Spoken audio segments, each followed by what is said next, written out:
Today's episode is based on a suggestion from viewer Beckers Can't Be Choosers 6768. They wanted me to consider this particular scenario for an episode of Unhinged Combos. But the pairing of Friedrich Oblique and the Greeks wasn't unhinged enough for me. Still, I liked the idea they had and thought I would try it out.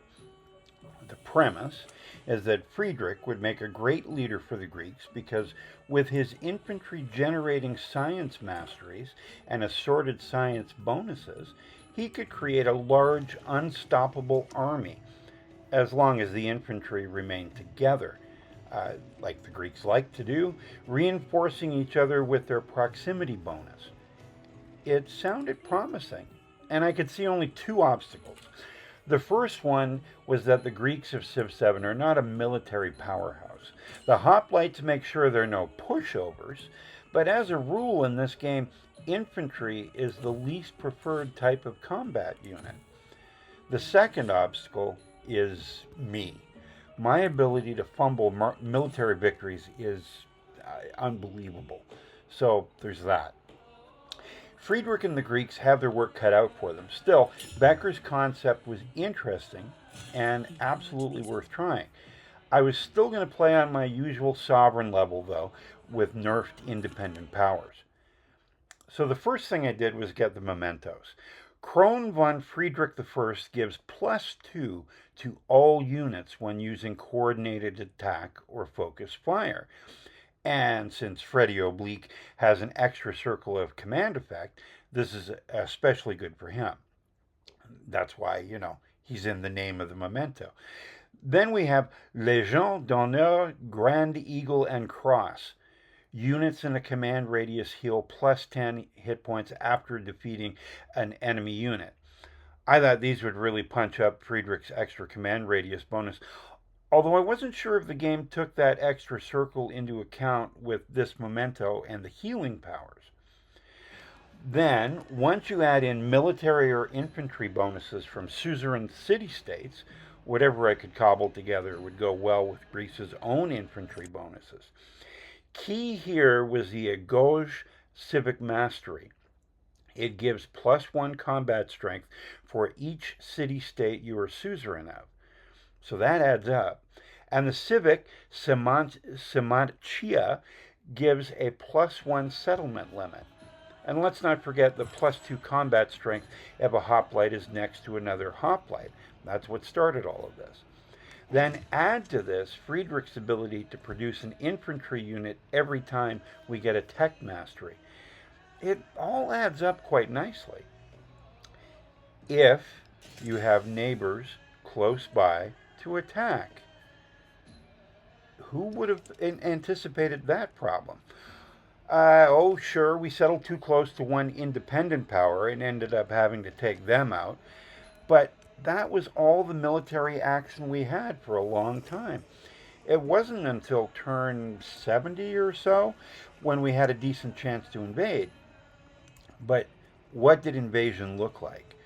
I didn't want to schlep all these guys over there with no backup, so I had to lay out a couple of breadcrumb towns, Olympia and Aratim.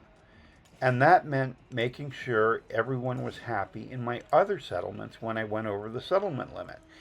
The unhappiness crisis is the worst crisis in antiquity. It costs you trade and settlements, so I don't take it lightly. But that all takes time. Now, I still sent the massive hoplites over there towards Napoleon Emperor and Trung Track, the only two leaders in sight. In fact, they were hemming each other in, which gave me a reasonably good position strategically. What would have been handy, and that I forgot in the rush to get my settlements happy, is another commander or two. I had put a lot of stock in strengthening my commander with mementos, but then hadn't pushed that advantage by making more commanders. Still, I'd suzerained several city-states, so that gave me a +1 buff per state. It was just a question of deciding which civ, and then Trung Track decided it by settling near my wayward hoplites and commander. Her nearest city-state, Kalchian, had to go. and it was time to see if that beefy hoplite tactic would work. After a few crashes and bumps, I had a new settlement. Then it was off to the forward settled Izanapura that had, ostensibly started all these hostilities. Definitely a good plan so far. A little battle weary, but I still had my main force, and new recruits were coming from home in a steady trickle with every tech mastery. But where to go next? This got tricky. I was one victory point away from the military legacy win, but Mahendra Pravada had one problem. See if you can see what it is. The only ways in from the land had room for either one hoplite at a time or two at most. That wasn't where their strength lay. So I looked to the east. The capital, Yasodharapura, was the nearest city I could get to directly. I hated the idea of going for the capital so soon. It's never a smart move, especially for someone like me. You ideally weaken it by taking away smaller settlements one by one. But I didn't see any obvious obstacles. When the first elephant emerged from the rainforest, I wasn't entirely frightened. I wondered briefly if hoplites had ever fought against elephants. Note, they did, and alongside them too. I did have a flashback to my first ill-fated campaign with Lakshmibai when I was humbled by what is now known throughout the ancient world as the triple elephant.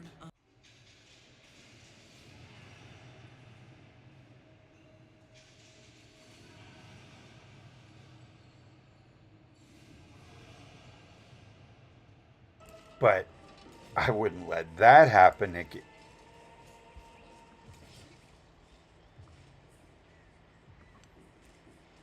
I retreated to Kalchian and tried to hold out. For a long time, it didn't look good. And when it didn't look good, it looked worse. But reinforcements kept coming. I couldn't count on Trung Trak suing for peace because it had been a surprise war, so she and her troops were fresh as summer daisies, pointy, giant, house-sized daisies. When I was finally able to get a breather, it was clear I wasn't going any further, even if all she had to defend her cities were some cardboard soldiers. I had nothing left, and I didn't want to risk losing a couple of settlements. So I did something I hadn't done since the game had come out. I sued for peace. And I didn't ask for any settlements because if she refused, I couldn't guarantee keeping my two nearest settlements. But then I did something and continued to do something I just don't understand. I consoled myself with the economic legacy path victory and then completely forgot to convert one of my suzerain city-states into a Greek settlement. That would have been the one point I needed for a domination victory. In fact, I could have avoided all the elephants if I had decided to do that in the first place. So what have we learned from this misadventure? Cavalry still rules Civ 7. Notice that Trung Trak only sent cavalry and archers. I would have creamed her infantry. It could have gone a couple of ways. I could have tried even more infantry, which I don't think would have worked out any better. Or I could have mixed in other types of units, cavalry and archers, to handle the elephants. That's the ideal, right? But with this particular strategy, I would have run into the problem of breaking the proximity bonus for the hoplites, which was part of the charm and part of the reason I did this whole thing in the first place. Or there might be a better workaround I haven't figured out yet. The other point to make here is that the hoplite strategy would work much better if you're able to capture more cities sooner. The enemy is unlikely to be as prepared, no elephants for example, and you can earn the domination points as 2 per settlement sooner. But the luck of the placement didn't allow for that in this case. There wasn't much I could do about that. As far as historical accuracy, I think the Greeks have been shortchanged a bit on the military front in the game. But on the other hand, they were a collection of occasionally warring city-states and not a Roman-level expansive empire, regardless of what the +1 settlement limit in the game implies. The hoplite strategy, ultimately, I think, is good in bursts, for sure. But I don't think it can be the basis of an ongoing campaign, at least not with me running it.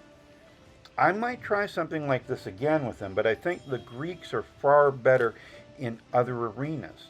And they're still my favorite antiquity civ on the basis of that. So, if you liked what you've seen or heard here, drop a like or a subscribe.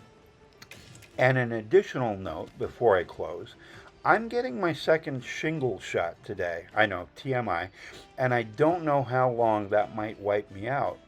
While I'd planned to have another video out by Wednesday after the update and DLC comes out, I really don't know how quickly I'll be able to bounce back from the side effects of this. But in any case, I'll have something out by the end of the week at the very least. For now, this is Civilized Raccoon, and I'll see you next time.